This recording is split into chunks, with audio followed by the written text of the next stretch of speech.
Hello guys, welcome to Shanmukha రుచులని. మనం ఈరోజు చేసుకోబోతున్న రెసిపీ వచ్చేసి టమాటా మష్రూమ్ కర్రీ అండి. మీకు ఒక అద్భుతమైన రుచిని పరిచయం చేస్తున్నాను. చపాతీల్లోకి, జీరా రైస్లోకి టేస్టీగా చాలా బాగుంటుందండి. పూరీలోకి కూడా. ముందుకే వీడియోలోకి వెళ్ళి చూద్దామండి. ముందుగా ఒక మిక్సీ జార్ తీసుకొని ఒక పెద్ద టమాటాలు 3 తీసుకొని ముక్కలుగా కట్ చేసుకొని వేసుకోవాలండి. తర్వాత 15 జీడిపప్పులు వేసుకొని మెత్తగా గ్రైండ్ చేసుకోవాలండి. ఎంతో టేస్టీగా ఉంటుందండి ఈ కర్రీ అనేది. ఇప్పుడు మెత్తగా గ్రైండ్ చేసుకున్న తర్వాత ఇది పక్కకు పెట్టేసుకొని స్టవ్ ఆన్ చేసుకొని ప్యాన్ పెట్టుకొని ప్యాన్ హీట్ ఎక్కాక ఒక 5-6 టీ స్పూన్లు ఆయిల్ వేసుకొని ఆయిల్ బాగా హీట్ ఎక్కించుకోవాలండి. ఈ ఆయిల్ హీట్ ఎక్కాక అందులోకి ఒక 1/2 టీ స్పూన్ జీలకర్ర వేసుకోవాలండి. మా వీడియో కనుక కొత్తగా చూస్తున్న వాళ్ళైతే మా ఛానల్ని సబ్స్క్రైబ్ చేసుకొని మేము పెట్టే వీడియోస్ మీకు ఎప్పటికప్పుడు నోటిఫికేషన్స్ వస్తూ ఉంటాయండి. జీలకర్ర కొంచెం వేగిన తర్వాత ఒక పెద్ద ఉల్లిపాయ సన్నగా కట్ చేసుకొని వేసుకోవాలి. తర్వాత ఒక 2 పచ్చిమిరపకాయలు కూడా వేసుకొని అది బాగా పచ్చివాసన పోయేంత వరకు వేయించుకోవాలండి. ఉల్లిపాయలు బాగా వేగిన తర్వాత ఒక 1/2 టీ స్పూన్ అల్లం వెల్లుల్లి పేస్ట్ వేసుకోవాలండి. అల్లం వెల్లుల్లి పేస్ట్ కూడా వేసుకొని బాగా వేయించుకోవాలండి. అంతా కలిసేటట్టు బాగా వేగించుకోవాలండి. బాగా వేగిన తర్వాత అల్లం వెల్లుల్లి పేస్ట్ ముందుగా మిక్సీ పట్టేసుకొని టమాటా పేస్ట్ వేసుకోవాలండి. మీకు జీడిపప్పు ఇష్టం లేని వాళ్ళు వేసుకోకపోయినా పర్లేదండి, అది ఆప్షనల్ అండి. వేసుకుంటే టేస్టీగా చాలా బాగుంటుందండి కర్రీ అనేది.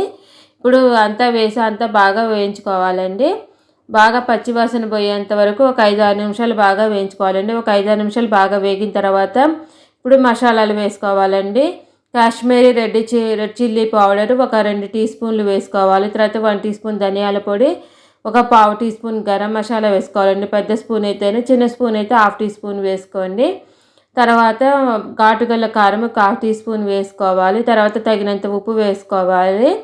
తగినంత ఉప్పు వేసుకున్న తర్వాత ఒక 1/4 టీ స్పూన్ పసుపు వేసుకొని అంతా కలిసేటట్టు బాగా కలుపుకోవాలండి. కలుపుకున్న తర్వాత ముందుగా కట్ చేసుకున్న మష్రూమ్స్ కూడా వేసుకోవాలండి. మష్రూమ్స్లో వాటర్ ఉంటుంది కాబట్టి నేను ఎక్స్ట్రా వాటర్ ఏమి వేయలేదండి. తర్వాత సన్నగా కట్ చేసుకున్న ఒక టమాటా కూడా వేసుకున్నాను. ముక్కలుగా వేసుకుంటే టమాటాని మధ్య మధ్యలో తగులుతూ టేస్టీగా ఉంటుందండి. మీరు పెద్ద ముక్కలుగా అయినా వేసుకోవచ్చండి. ఇప్పుడు అంతా కలిసేటట్టు బాగా కలుపుకున్న తర్వాత మూత పెట్టుకొని ఒక 7 నిమిషాలు బాగా మగ్గించుకోవాలండి.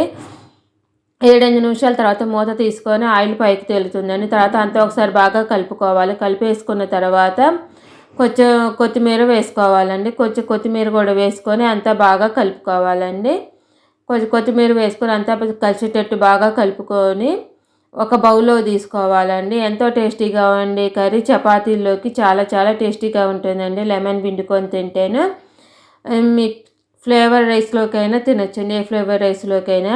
ఇప్పుడు పైన బౌల్లో తీసుకున్న తర్వాత పైనుంచి కొంచెం బటరు కొత్తిమీరతో గార్నిష్ చేసుకొని సర్వ్ చేసుకోవటమేనండి. మా వీడియో మీకు నచ్చినట్టయితే లైక్ చేయండి, షేర్ చేయండి, సబ్స్క్రైబ్ చేసుకోండి. ఎందులోకైనా టేస్టీగా ఉండే టమాటా మష్రూమ్ కర్రీ రెడీ అయిపోయినట్టేను.